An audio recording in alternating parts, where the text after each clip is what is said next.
तो लेकिन इस सरकार की तरफ से हमको ऐसी कोई उम्मीद नहीं है और मोदी जी क्या करेंगे कहना मुश्किल है। लेकिन हम लोग यही चाहेंगे कि राष्ट्रपति जो भी बने वो ऐसा व्यक्ति बनाया जाए जो जिसकी छवि एक स्वतंत्र शासक की हो। पूर्व केंद्रीय मंत्री और कांग्रेस महासचिव तारिक अनवर ने कहा कि देश का अगला राष्ट्रपति ऐसा हो जो साफ सुथरी और स्वतंत्र छवि वाला हो। उन्होंने कहा कि कश्मीर मुद्दे पर सरकार की नीति असफल साबित हो रही है। कटिहार के सद्भावना भवन में मीडिया प्रतिनिधियों से रूबरू होते हुए कांग्रेस महासचिव तारिक अनवर ने बताया कि राष्ट्रपति का पद संवैधानिक पद है, सर्वोच्च पद है, उपराष्ट्रपति का भी पद है। इन दोनों पदों पर सत्ता में जो पार्टी होती है विपक्ष को विश्वास में लेती है। हम लोग जब सत्ता में थे तो उसकी बैठक बुलाई जाती थी, उनसे बातचीत की जाती थी। ऐसा उम्मीदवार हो जो सभी को सर्वमान्य हो, अपोजिशन और सरकार दोनों के पक्ष में हो। लेकिन इस सरकार में ऐसी उम्मीद नहीं है। मोदी जी क्या करेंगे इस पर कुछ कहना मुश्किल है, लेकिन हम लोग चाहते हैं कि शासक जो भी हो साफ सुथरी और स्वतंत्र छवि का हो। कांग्रेस महासचिव तारिक अनवर ने कहा कि कश्मीर में जो टारगेट किलिंग हो रही है, यूं तो इस किलिंग में हिंदू कश्मीरी पंडितों के साथ साथ मुसलमानों का भी कत्ल हो रहा है। कश्मीर मुद्दे पर भारत सरकार की नीति असफल साबित हो रही है। आप खुद सुनिए कि क्या कुछ कह रहे हैं तारिक अनवर।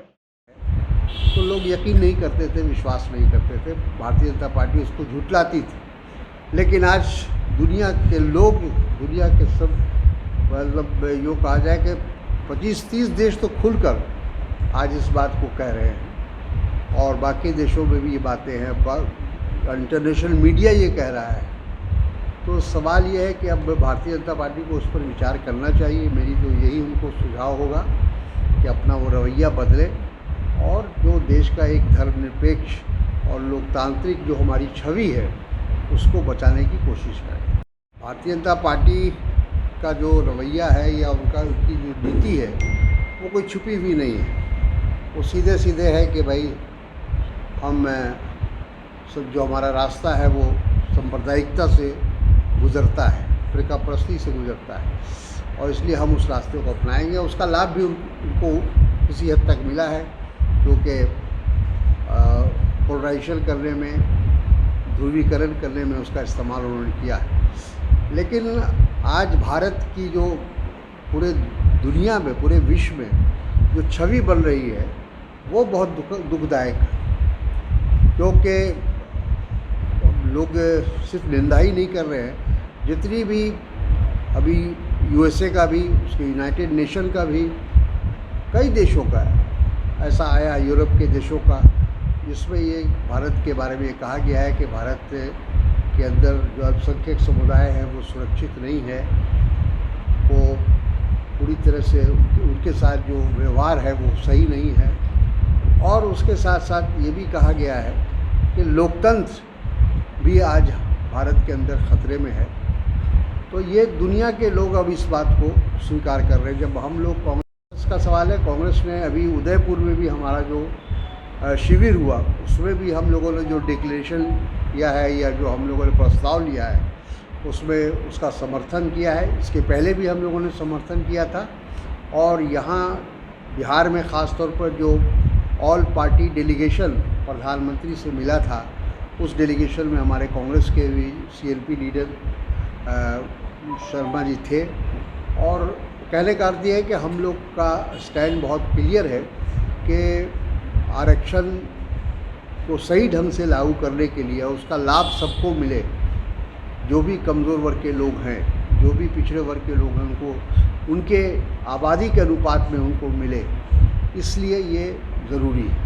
कहा वो है ना भाई कि लक्ष्मण रेखा हर चीज़ की होती है, उसको कोई भी लांघने की कोशिश करेगा तो ये हशर होगा। भारतीय जनता पार्टी ने बिल्कुल अपने प्रवक्ताओं को, अपने समर्थकों को, कार्यकर्ताओं को छूट दे रखी है या रखी थी, यूँ कहा जाए कि जो चाहे तुम बोल सकते हो। और यही कारण है कि जिस प्रकार से जो एक धर्म विशेष के ऊपर हमला हुआ या उनके प्रॉफिट के ख़िलाफ़ जो बातें कही गई, जो जिसको कहा जाए कि वो उसका असर ये हुआ कि पूरे खाड़ी देशों में ही नहीं बल्कि दूसरे देशों में भी, जैसे इंडोनेशिया है, मालदीव है और ऐसे बहुत सारे, पाकिस्तान है, सभी लोगों ने हमारे देश की निंदा की और हमारे देश के दूतावास को बुलाकर उनको एक प्रकार से तंबीह किया कि आगे इस तरह की चीज़ें नहीं होनी चाहिए। और अभी ईरान के विदेश मंत्री हमारे देश में हैं, वो भी इसीलिए आए हैं और वो भी आकर यही बात कह रहे हैं कि इस तरह से जो लोगों ने किया है उनके खिलाफ़ कड़ी कार्रवाई होनी चाहिए। आज ही हम वहाँ गए थे, उस पीड़ित परिवार से मिलकर हम आ रहे हैं और उनका जो कहना है कि हमारे साथ इंसाफ नहीं हो रहा है, पुलिस का रवैया ठीक नहीं है और जो दोषी लोग हैं उनको सज़ा नहीं दी जा रही है और जो केस की जो FIR लॉन्च हुआ है उसमें भी वो उससे संतुष्ट नहीं है। उनका कहना है कि लड़की के साथ कहा है कि नहीं, हम लोग कहीं किसी भी जो दोषी लोग हैं उनको हम पकड़ेंगे, उनकी सज़ा होगी और साथ में उन्होंने ये भी आश्वासन दिया है कि तो हिंदुओं की किलिंग भी हुई है, मुसलमानों की भी किलिंग, अगर आप संख्या देखेंगे तो इसलिए आज एक तरह से भारतीय जनता पार्टी का और ख़ास तौर पर मोदी जी का और अमित शाह जी का जो ये मानना था कि 370 का कानून हटाने के बाद हम कश्मीर में शांति व्यवस्था बनाने में कामयाब होंगे और वहाँ सबको सुरक्षा मिलेगी, लेकिन आज एक बार फिर कश्मीरी पंडित विशेष रूप से आज पलायन करने पर दोबारा मजबूर हुए हैं। आज वो फिर कश्मीर छोड़कर भाग रहे हैं क्योंकि वो अपने आप को असुरक्षित महसूस कर रहे हैं। ये जो सरकार है ये बिल्कुल अल्पसंख्यक विरोधी सरकार है, इसमें कोई कहने में कोई शक नहीं है। आप देख लीजिए कि पार्लियामेंट हो, असेंबली हो, राज्यसभा हो, एक भी मेंबर अल्पसंख्यक समुदाय का मतलब मुस्लिम समुदाय से नहीं है। ये क्या दर्शाता है? हमारे मुल्क में धर्मनिरपेक्षता की हम बात करते हैं, सर्वधर्म समभाव की बात करते हैं, तो आप एक धर्म विशेष को देश की मुख्यधारा से अलग करना चाहते हैं, देश की राजनीति से अलग करना चाहते हैं। तो ये तो स्पष्ट है कि ये जो भारतीय जनता पार्टी की जो नीति है, नीयत है, वो साफ है और ये सिर्फ इसलिए कर रहे हैं कि वो ध्रुवीकरण कर सके, वोटों का ध्रुवीकरण कर सके। तो ये बात कोई छिपी भी नहीं है कि आज देश के अंदर सिर्फ अल्पसंख्यक ही नहीं, आज दलित समुदाय के लोग हैं, जो कमज़ोर वर्ग के लोग हैं, आज सभी डरे हुए हैं, खौफजदा है। हर आदमी स्वतंत्र है अपनी बात कहने के लिए और जहाँ तक है कि भाई जो भी गठबंधन बनेगा तो राज्य स्तर पर बनेगा और राज्य स्तर में जब ठीक ठाक रहेगा तो जिला में भी ठीक रहेगा, लेकिन जब वहाँ गड़बड़ होता है तो फिर उसका असर जिला में पड़ता है। राज्यसभा सांसद का बयान आया है कि आपका विरोध, चलिए उनको माफ़ करते हैं। सर इन दिनों कटिहार ये चाहते हैं क्योंकि राष्ट्रपति का जो पद है वो बहुत ही संवैधानिक पद है, सर्वोच्च पद है, वो है, उपाध्यक्ष उपराष्ट्रपति का भी है। तो इन दोनों पदों पर जो सत्ता में पार्टी होती है, हम लोग भी जब सत्ता में थे तो विपक्ष को विश्वास में लेने का प्रयास करते थे, उनकी बैठक बुलाई जाती थी, उनसे बातचीत की जाती थी कि कोई ऐसा उम्मीदवार हो जो सभी को सर्वमान हो, अपोजिशन और सरकार दोनों को उसके पक्ष में हो। तो लेकिन इस सरकार की तरफ से हमको ऐसी कोई उम्मीद नहीं है और मोदी जी क्या करेंगे कहना मुश्किल है, लेकिन हम लोग यही चाहेंगे कि राष्ट्रपति जो भी बने वो ऐसा व्यक्ति बनाया जाए जिसकी छवि एक स्वतंत्र शासक की हो। दोनों हाथ से बचती है ना, गठबंधन का अगर धर्म निभाना है तो सबको निभाना चाहिए, जो भी उसमें है, महागठबंधन में जो भी लोग हैं। अब एक तरफा फैसला पिछले जब MLC का चुनाव हो रहा था जिसमें हमारे सुनील जी उम्मीदवार थे, उस समय भी हम लोगों ने कोशिश की थी कि महागठबंधन इंटैक्ट रहे, मिलजुल कर हम लोग चुनाव लड़े और शायद लड़ते मिलजुल कर तो उसका फ़ायदा दोनों को मिलता। लेकिन उन्होंने एक तरफा फैसला ले लिया कि हमें कांग्रेस के साथ संबंध नहीं रखना है या कांग्रेस के साथ अलायंस नहीं रखना है। तो हमारी मजबूरी थी, हम लोग काउंसिल में अकेले गए। हम लोग ठीक है कटिहार में नहीं जीते, लेकिन 2 सीट हम लोगों को उसके बाद भी मिली। कहने का अर्थ ये है कि भाई आरजेडी सबसे बड़ी पार्टी, तो जो बड़ी पार्टी होती है ये उसकी जिम्मेदारी होती है कि अपने तमाम जो एलाइज हैं, जो पार्टनर हैं, उनको साथ लेकर चले, उनको विश्वास में लेकर चले।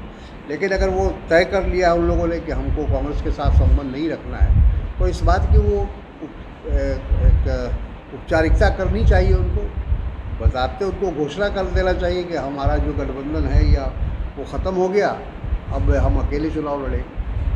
आप दिख रहा है, आप सब लोग इस बात को महसूस कर रहे हैं। अभी जातीय जनगणना को लेकर भी और भी कई ऐसे मुद्दे आए, हाँ, उसको लेकर और दूसरी चीज़ों को भी लेकर कई ऐसे मुद्दे हुए जो भारतीय जनता पार्टी ने, जैसे अज़ान को लेकर या और किसी मुद्दे पर जो भारतीय जनता पार्टी ने शुरुआत की, तो उसको नीतीश कुमार जी ने एक प्रकार से नकारा। और ये बात स्पष्ट है, कोई छुपी भी नहीं है कि नीतीश जी को कमज़ोर करने की पूरी कोशिश भारतीय जनता पार्टी की रही है। पिछले विधानसभा में भी उनको कमज़ोर करने के लिए चिराग पासवान को इस्तेमाल किया गया था, और आगे भी भारतीय जनता पार्टी का ये मानना है कि हम सबसे बड़ी पार्टी हैं, तो इसलिए हमारा मुख्यमंत्री होना चाहिए। ये एक जिसको कहा जाए अंतर्द्वंद चल रहा है दोनों पार्टियों के बीच में, ये तो छुपा हुआ नहीं है। मतलब ये कहा जा सकता है एक लाइन में कि सब कुछ ठीक नहीं है एनडीए के अंदर। कि जब 370 हटा था, बल्कि उससे भी पहले जाइए आप, जब नोटबंदी हुई थी तो उस समय भी प्रधानमंत्री ने बड़े विश्वास के साथ और ज़ोर देकर ये बात कही थी कि जो नोटबंदी होगी उसमें अलगाववादी शक्तियाँ, आतंकवादी शक्तियाँ और जो स्मगलिंग करते हैं या गलत काम करते हैं, काला धन कमाते हैं, उन सब पर अंकुश लगेगा। लेकिन वो सब उल्टा हो रहा है। आतंकवाद 370 ख़त्म होने के बाद कश्मीर को पूर्ण राज्य से उसको केंद्रीय शासित राज्य बनाया गया, जो कभी पहले नहीं हुआ हमारे देश में। हम लोगों ने हमेशा जो केंद्रीय शासित राज्य थे नॉर्थ ईस्ट के, गोवा, ऐसे तमाम राज्यों को राज्य का स्टेटस दिया है। लेकिन ये पहली सरकार है जो पूर्ण राज्य को भी काट छोटा करके उसका और वहाँ केंद्रीय शासित राज्य बनाया। लेकिन उसका क्या फ़ायदा हुआ ये हम लोग सब देख रहे हैं। और ये जो अभी हम लोग, मुझे याद है कि कश्मीरी पंडित को लेकर भारतीय जनता पार्टी ने बहुत हंगामा किया, एक फिल्म भी बनवा दी।